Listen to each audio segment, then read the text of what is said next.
வணக்கம். வாங்க, இன்னைக்கு அக்டோபர் 6ஆம் தேதி பங்குச்சந்தையில என்னென்ன முக்கியமா நடந்ததுன்னு வேகமா ஒரு பார்வை பார்க்கலாம்.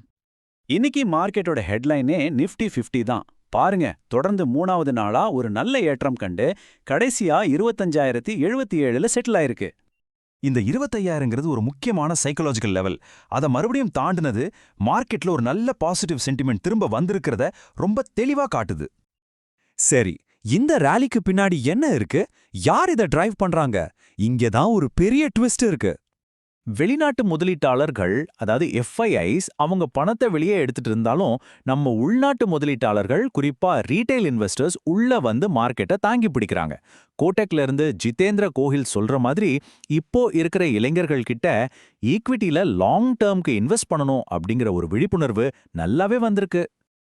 இந்த சார்ட்டை பாத்தீங்கன்னா விஷயம் இன்னும் கிளியரா புரியும். ஒரு பக்கம் எஃப்ஐஐஸ் கிட்டத்தட்ட 2 லட்சம் கோடி ரூபாயை வெளியே எடுத்திருக்காங்க. ஆனா இன்னொரு பக்கம் நம்ம டொமஸ்டிக் இன்வெஸ்டர்ஸ், குறிப்பா எஸ்ஐபி மூலமா வர்ற பணம் அதை பேலன்ஸ் பண்ணிடுது. இதுதான் இப்போ இந்தியன் மார்க்கெட்டோட மிகப்பெரிய பலம்னே சொல்லலாம். இந்த மாதிரி ஒரு ஸ்ட்ராங்கான டொமஸ்டிக் சென்டிமெண்ட் இருக்கிறதால இந்த வருஷத்தோட மிகப்பெரிய ஐபிஓக்கு இது ஒரு சரியான டைம். ஆமாங்க, டாடா கேபிட்டல் ஐபிஓ இன்னைக்கு ஓபன் ஆகுது. முதல்ல டாடா கேபிட்டல் யாருன்னு பார்த்துடலாம். இவங்க டாடா குரூப்போட ஒரு முக்கியமான ஃபைனான்ஷியல் சர்வீஸ் கம்பெனி. இன்னும் சொல்லப்போனா இது ஒரு என்பிஎஃப்சி, அதாவது வங்கி அல்லாத நிதி நிறுவனம். இவங்களோட லோன் புக் மட்டுமே 2.33 லட்சம் கோடி ரூபாய். இது எவ்வளோ பெருசுன்னு யோசிச்சு பாருங்க. சரி, ஐபிஓவோட முக்கியமான நம்பர்ஸ் என்னன்னு பார்க்கலாம்.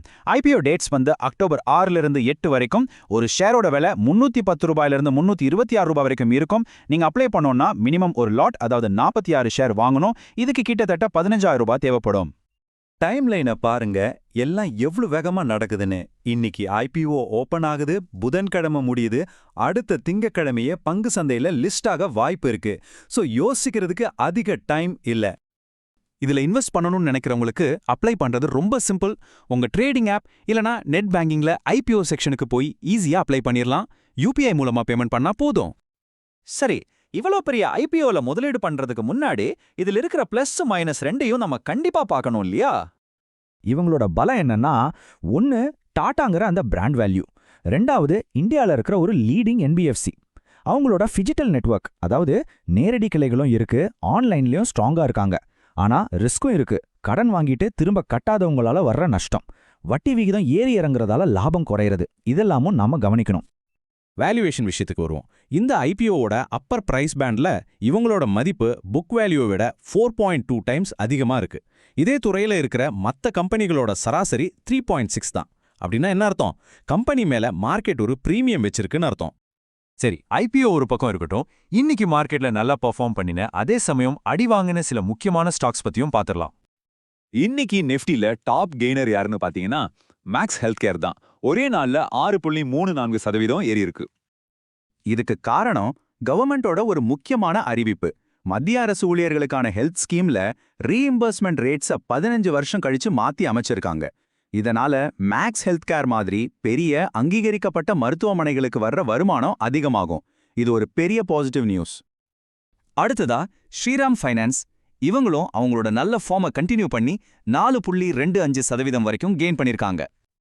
இவங்களோட பிசினஸ் ஃபோக்கஸ் கமர்ஷியல் வெஹிக்கிள்ஸ் மற்றும் யூஸ்ட் கார் ஃபினான்சிங்ல இருக்கு. நாட்டுல பொருளாதாரம் நல்லா வளர்றதாலையும் இன்ஃப்ராஸ்ட்ரக்சர் ப்ராஜெக்ட்ஸ் அதிகமா வர்றதாலையும் இவங்களுக்கு நல்ல பிசினஸ் கிடைக்குது.